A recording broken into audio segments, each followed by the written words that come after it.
Ya kita akan bicara tentang Ramadan dan pernak-perniknya ya. Kita santai aja. Jadi ya, di zaman kekinian seperti sekarang ini, pemaknaan Ramadan itu yang paling fresh itu seperti apa sih ya? Ramadan adalah asal kata daripada Romab, sesuatu yang dibakar. Jadi artinya Ramadan ini kalau kita terjemahkan dalam makna klasik adalah bulan di mana yang digunakan untuk membakar dosa. Membakar dosa. Ya, menghancurkan dosa. Dan biasanya dulu itu di Arab itu terjadi Ramadan itu pada musim panas. Biasanya, tapi kan karena Islam ini terus bersebar kemana-mana, kadang-kadang musim dingin, kadang musim panas. Nah, dengan konteks kekinian ini berarti Ramadan adalah upaya kita untuk satu membakar, bisa dalam makna membakar dosa-dosa kesalahan kita, bisa dengan memaknai membakar semangat kita agar lebih energik lagi dalam bekerja, energik lagi dalam membangun hubungan kepada Allah Subhanahu wa taala. Baik.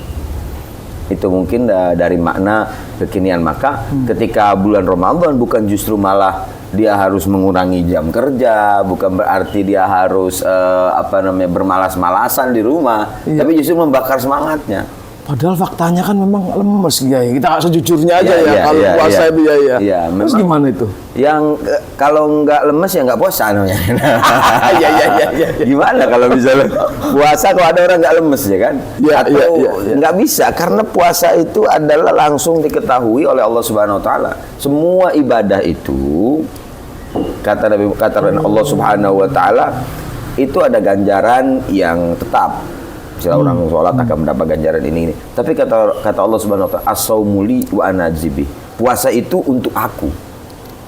Directly. Langsung ke Allah Subhanahu Wa Taala yang memantau dan mengontrol secara direct. Kenapa?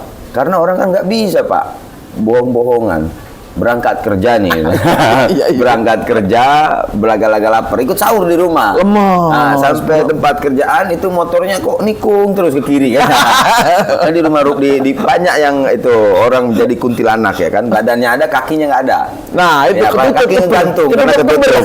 Nah itu kan artinya apa? Bahwasanya puasa itu memang langsung direct ke Allah dan aku yang mengganjar ya Allah.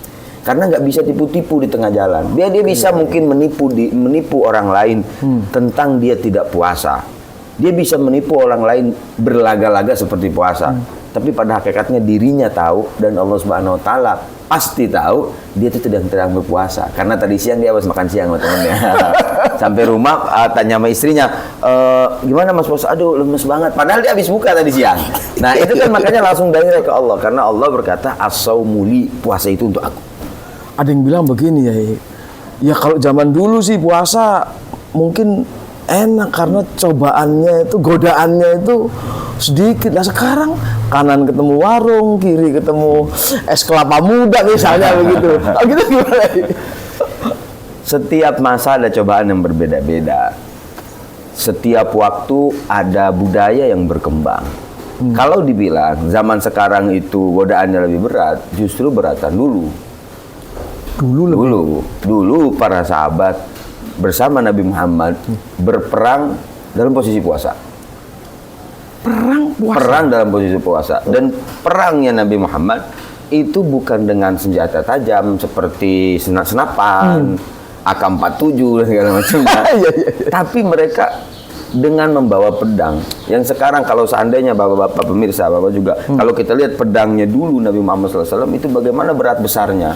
Lalu bagaimana mereka menggunakan naik ke atas kuda atau membawa diri sendiri dalam kondisi padang pasir, panas dalam kondisi perang. Berarti sekarang godaan-godaan warung nasi itu lebih ringan. Kemana-mana kita bisa pakai motor, Pak. Kemana-mana kita bisa pakai mobil ada AC-nya. Mobil ada AC-nya. Berangkat dari rumah AC, masuk mobil AC, turun mobil masuk kantor AC pula. Nah, berarti godaannya lebih kepada godaan psikologi. Berarti soal keimanan itu menjadi penting. Soal keimanan ya. Banyak orang bertanya ini kadang-kadang, ya puasa kan bagi yang mampu. Kalau saya nggak mampu, kalau nggak mampu Allah nggak akan memberikan syariat puasa kepada kita.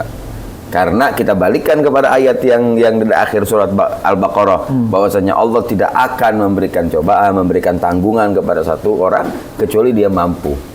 La yukallifullahu nafsan illa wus'aha. Allah tidak akan mencoba memberikan tanggung jawab kepada seseorang kecuali orang itu sanggup untuk menopangnya. Pasti sanggup ya? Pasti sanggup, pasti. Kecuali ya, memang ada orang yang dikecualikan, orang-orang sakit, dia tidak harus puasa. Ya, orang-orang yang sedang berperjalanan boleh tidak puasa.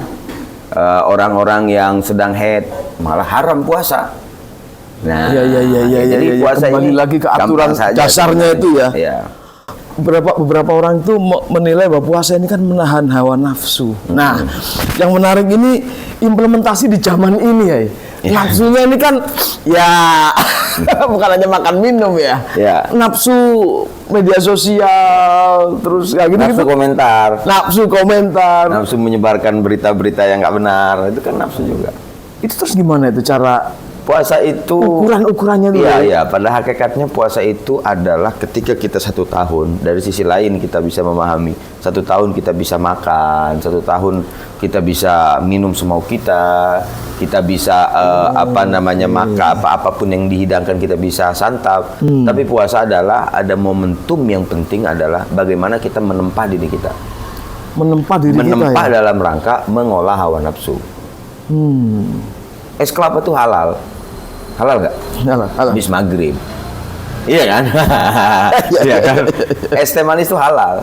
Kapan? Habis maghrib. Ya. Istri berhubungan dengan istri itu halal. Kapan? Habis maghrib. Habis isya lah, buru-buru sekali.